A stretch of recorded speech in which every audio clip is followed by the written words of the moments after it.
Bismillahirrahmanirrahim. Assalamualaikum warahmatullahi wabarakatuh.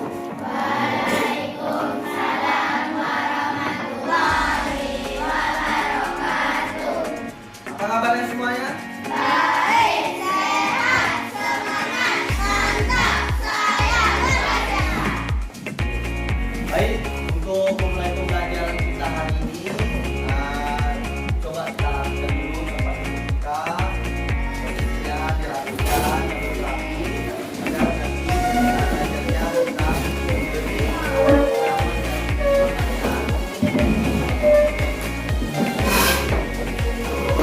baik kita.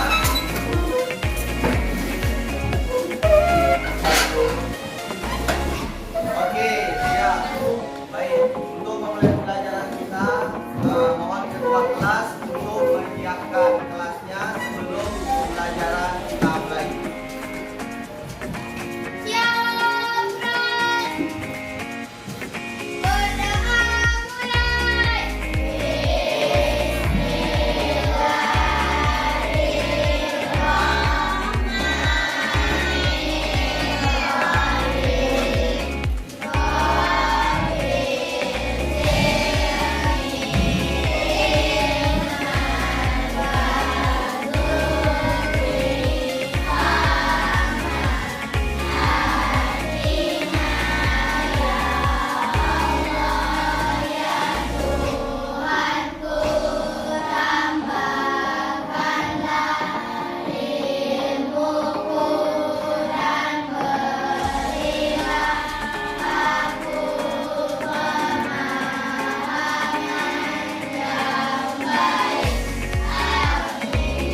Beri salam.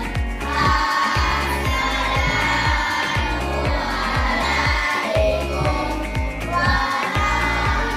warahmatullahi wabarakatuh. Waalaikumsalam warahmatullahi wabarakatuh.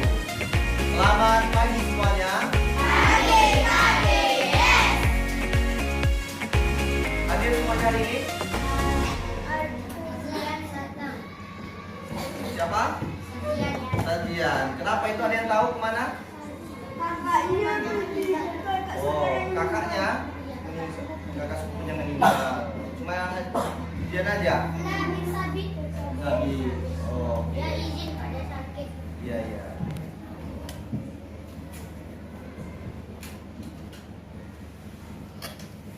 Baik, hari ini kita akan belajar, yaitu tema berapa?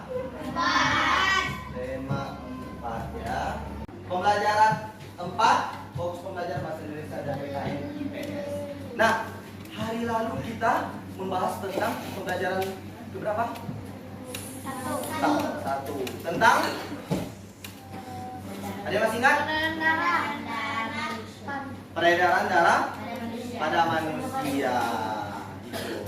Pantun, siswa dapat menjelaskan ciri-ciri pantun, bagian-bagian pantun, dan amanat pantun di buku siswa dengan tepat. Nomor 4, dengan kegiatan bereksplorasi, membuat dan bertukar pantun, siswa dapat menjelaskan amanat pantun yang tepat. Sekarang buka buku temanya di halaman 73, pembelajaran 4. Ayo. Ya, halaman 73. Apa?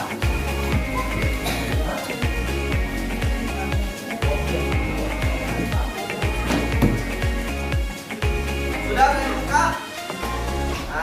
Oke. Nah,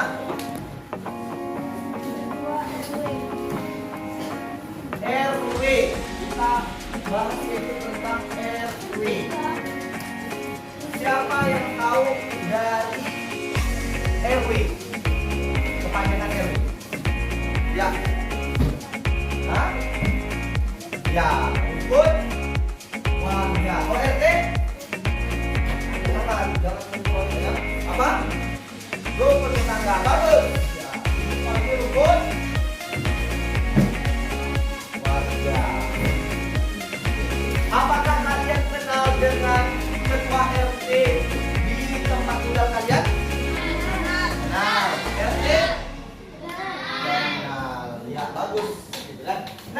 Jadi di sini, apakah kamu pernah mengamati pelaksanaan pemilihan ketua RT di desamu? Iya, iya. Apakah kamu pernah mengamati pelaksanaan pemilihan ketua RW di desamu? Apakah kalian pernah melihat di desa kalian sedang melaksanakan pemilihan ketua RW? Tidak pernah. Kalau pemilihan kepala desa, presiden, jadi kalian tinggal di mana? Orang pergi nyoblos, pernah nggak lihat orang pergi nyoblos di TPU? Nah, biasanya itu apa? Ada kotak, terus dibacanya TPU, tempat pemungutan TPS tempat pemungutan suara. Ada nggak? Ada. Nah, itu coblosan. Nah, siapa yang pernah? Apakah kamu pernah melaksanakan pemilihan ketua RW? Ada yang pernah? Nggak ada. Apa kemenangan TPU? Tanya, bagaimana tata cara pemilihan ketua RW di desamu? Tahu. Nggak tahu juga. Tahunya apa? Nah, oke, untuk itu kita akan lihat sebuah video. Tapi sebelum itu coba kalian baca di halaman 73 tersebut. Ya, coba baca. Ayo membaca yang di kotaknya itu, yang ada poin 1 sampai 4. Bapak kasih waktu 5 menit untuk membacanya. Silakan. Nah, jadi kita akan bahas tentang tata cara pemilihan ketua RW, ya kan? Jadi ketua RW itu yang dipilih oleh masyarakat. Masyarakat itu siapa? Adalah lingkungan ataupun yang masyarakat yang ada di sekitar tersebut, seperti itu. Nah, langkah-langkahnya gimana? Yang pertama yaitu pembentukan panitia pemilihan ketua RW. Nah, jadi dibentuk dulu panitianya. Oh, siapa yang jadi ketua panitia? Siapa yang jadi seksi perlengkapan? Siapa seksi penulisan dan segala macamnya. Kemudian setelah pemilihan panitia, kemudian yaitu pendaftaran calon ketua RW kepada panitia dan penetapan calon ketua RW. Nah, jadi panitia ini mengumumkan kepada warga masyarakat siapa yang mau mencalonkan jadi ketua RT. Kalau di dalam kelas, ibaratnya kayak bapak wali kelasnya, jadi mengajak anak-anak siapa yang mau mencalonkan jadi ketua kelas mendaftar ke depan. Nah, seperti itu ya kan. Jadi seperti ini ketua RW ini, yaitu mencalonkan diri kepada panitia pelaksana. Kemudian penyelenggaraan pemilihan ketua RW, maka ditetapkan hari apa sih yang cocok untuk pemilihan atau pemungutan suara tersebut. Kemudian yaitu pelantikan ketua RW baru. Jadi kalau setelah pemilihan ada berapa calon? Umpama ada 5 orang calon, maka siapa yang suara yang terbanyak, maka dia adalah yang jadi ketua RW-nya. Maka setelah itu pelantikan ketua RT baru. Kemudian pengurusan panitia ini harus disetujui oleh kepala desa. Jadi RW itu adalah komponen yang berada di bawah dari desa. Jadi setiap desa, kepala dusun, RW, dan RT. Maka dia harus mengetahui oleh kepala desa. Kepala desa kan tahu? Nah, siapa nama kepala desanya? Ada yang tahu? Nggak ada. Kalau nama presiden kita, siapa yang tahu? Angkat tangan. 1. Nah, coba siapa? Wakilnya. Haji Ma'ruf Amin. Seperti itu. Kemudian calon ketua RW harus mendaftarkan diri dan diseleksi oleh panitia sesuai atau enggak, ya kan? Kalau kalian mencalonkan jadi ketua RW atau RT, kalian diterima nggak sih? Atau kalian ada nggak minat jadi ketua RW di sini? Nggak ada. Kalau presiden? Ada. Kemudian pemilihan tersebut harus berdasarkan luber jurdil. Luber dan jurdil itu adalah langsung, umum, bebas, rahasia, jujur, dan adil. Kemudian terakhir, setelah pemilihan selesai dan memperoleh hasil, maka Ketua RW telah terpilih sebagai ide dari peserta. oke, beri tepuk tangan untuk temannya. Sudah. Ketua RW telah terpilih. Semoga hidup damai sentosa. Tepuk tangan dulu dong. Nah, itu adalah tentang pemilihan ketua RW. Nah, jadi kita bahas selanjutnya yaitu tanggung jawab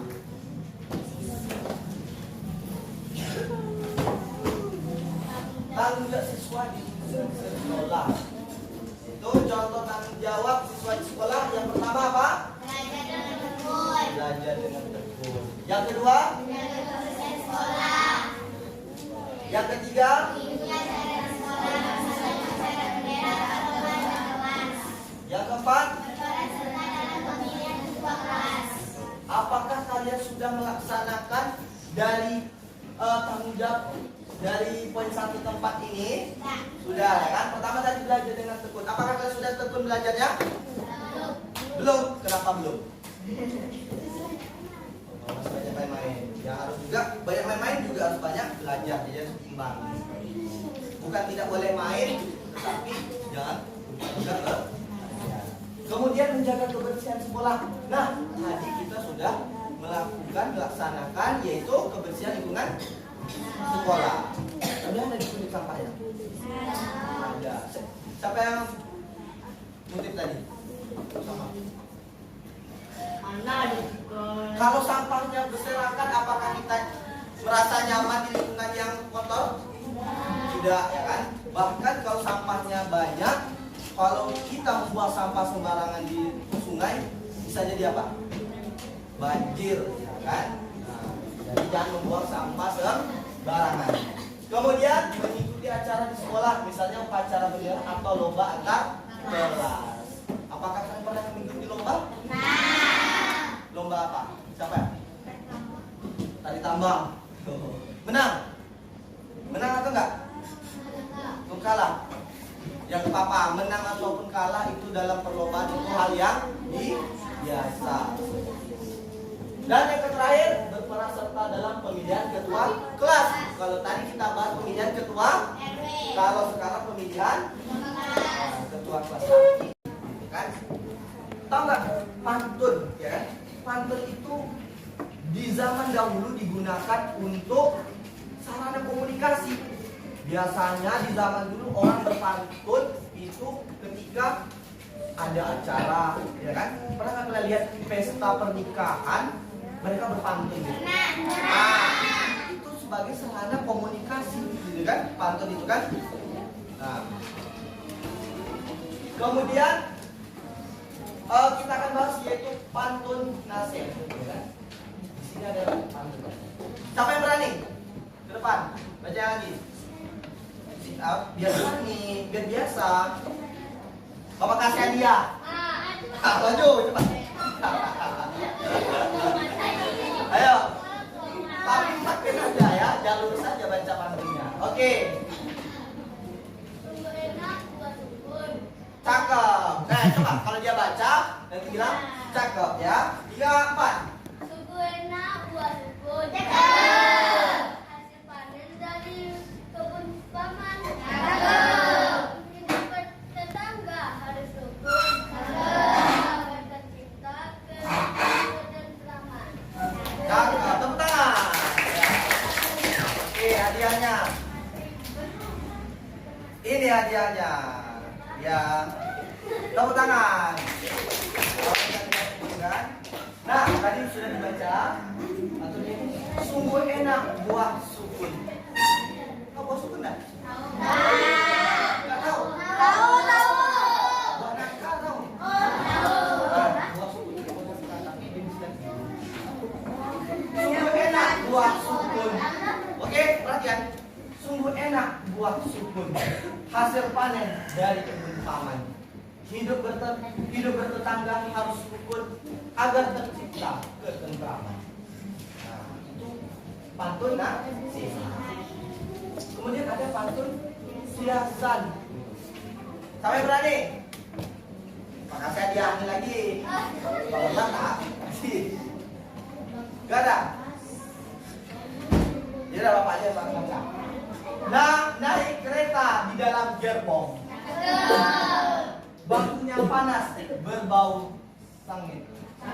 Jadi orang janganlah sombong. Masih ada langit di atas langit.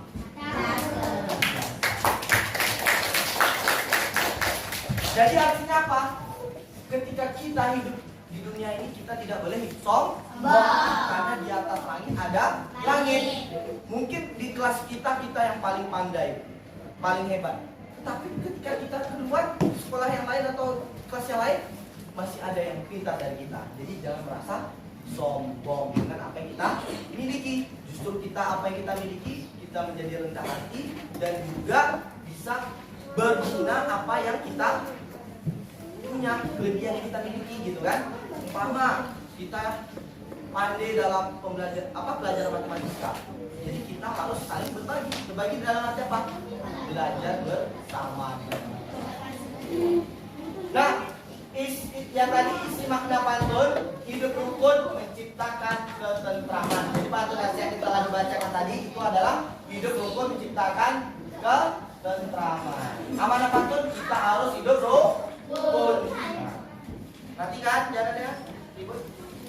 Kemudian ya tadi itu janganlah sombong karena masih ada yang lebih hebat dari kita. Yang Bapak bilang tadi kan. Kemudian amanat pantun, kita tidak boleh sombong karena sombong itu ada. Bagi kelompoknya kita dengan cara bercerita.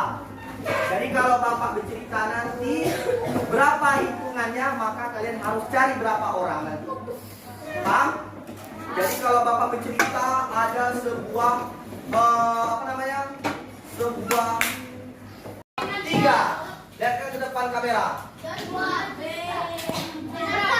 Berapa? Kelompok 1 nomor 1. Kelompok 2 nomor 3. Kelompok 3 nomor 2. Kelompok 4 nomor 5. Kelompok 5 nomor 4. Jadi sesuai nomor urutnya, masing-masing kelompok membuat pantun yang ada sesuai dengan nomor urutnya. Jadi buat kawan kelompoknya ya. Satu aja.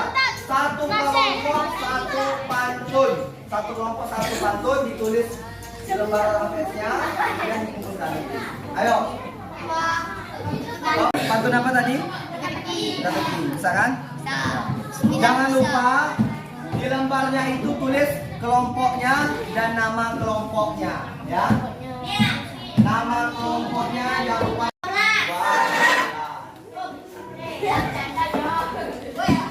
Kemudian mengikuti pelatihan keterampilan seperti menjahit, membatik, dan membuat karya-karya lainnya. Kemudian yang terakhir, turut serta dalam organisasi masyarakat. Berikut adalah sikap yang dikembangkan melalui interaksi dengan lingkungan sosial. Jadi ada sikap-sikap yang bisa dikembangkan ya dengan interaksi dengan lingkungan sosial. Sikap yang pertama dalam interaksi sosial, kita dapat mengembangkan toleransi terhadap berbagai perbedaan yang ada di masyarakat. Indonesia ini kan sangat beragam ya. Nah, dengan berinteraksi sosial kita dapat mengembangkan sikap toleransi yang ada di dalam diri kita. Kemudian, ikut merasakan apa. Baik, kalau kita bersosialisasi, kalau kita melakukan komunikasi ataupun berteman dengan yang orang baik, maka kita juga ikut baik. Tapi kalau kita berteman dengan orang yang tidak baik, maka kita akan bisa terpengaruh. Jadi lingkungan yang baik akan menjadikan dirimu pribadi yang baik juga, seperti itu. Interaksinya baik di sesama dalam kelas maupun di luar kelas. Kemudian interaksi siswa dengan sumber belajar. Sumber belajar itu apa aja? Sumber belajar itu apa aja? Bisa itu buku, ya kan? Laptop ataupun handphone. handphone merupakan sumber belajar. Kemudian interaksi siswa dengan guru, berarti antara kalian sama guru. Bagaimana kalian bersikap, kayak berjumpa di jalan, kayak di dalam kelas, ataupun ketika mengikuti proses pembelajaran. Yang keempat, interaksi siswa dengan lingkungan. Nah, contohnya kayak kebiasaan hari Selasa kan, mengutip sampah. Nah, itu udah. Nah, baik. Untuk tugasnya di rumah, kalian buat masing-masing satu contoh dari sikap ini. Kita tulis ini dulu poinnya. Tulisnya masing-masing. Tentang untuk tema 2 pembelajaran 4, ada yang bisa menyimpulkan apa yang telah kita dapat dari pembelajaran yang telah kita bahas? Ayo. Ya, apa yang pertama tadi yang kita bahas? Ya, apa yang kita dapat tadi? Ya, angkat tangan yang tahu apa? Ya. Terus yang lagi? Yang lain? Apa lagi yang tahu? Ya, boleh. Terus. Nah, jadi tujuan kita pada hari ini yaitu bagaimana kita mengetahui tata cara pemilihan ketua masyarakat yang ketua kelas juga, dan juga kita mengetahui jenis-jenis dan cara membuat pantun, dan yang terakhir kita juga bisa mengetahui lingkungan baik itu di masyarakat maupun di lingkungan sekolah, bagaimana kita berinteraksi di dalam masyarakat maupun di sekolah seperti itu. Nah, Viko, ada yang ditanyakan? Ada yang tanya? Gak ada? Apa perasaan kalian? Coba satu orang mengucapkan apa yang kalian rasakan dalam pembelajaran kita tadi. Satu kata. Ada yang bisa? Nah, senang. Oke, di perkalian ini. Di sini ada? Seru. Ini? Enak. Ini? Asik. Siapa yang bilang asik? Ini? Gembira. Oke. Baik, untuk itu kita tepuk tangan kita semua. Kalau tidak ada pertanyaan, Bapak ucapkan atas kerjasamanya. Terima kasih. Semoga apa yang kita pelajari tadi bermanfaat dan bisa berguna untuk kita semua. Amin. Itu Bapak akhiri. Assalamualaikum warahmatullahi wabarakatuh.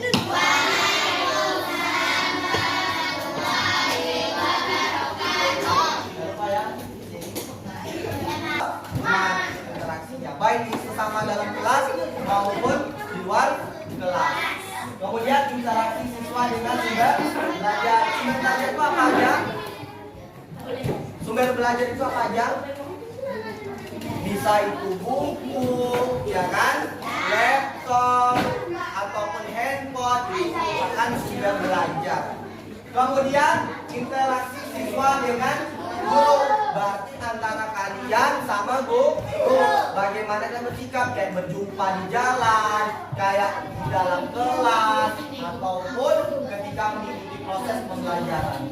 Yang keempat, interaksi siswa dengan lingkungan. Nah, contohnya kayak kebiasaan hari Selasa kan, mengutip sampah. Nah, itu udah. Nah, baik. Untuk tugasnya di rumah, kalian buat masing-masing satu contoh dari sikap ini. Kita tulis ini dulu poinnya.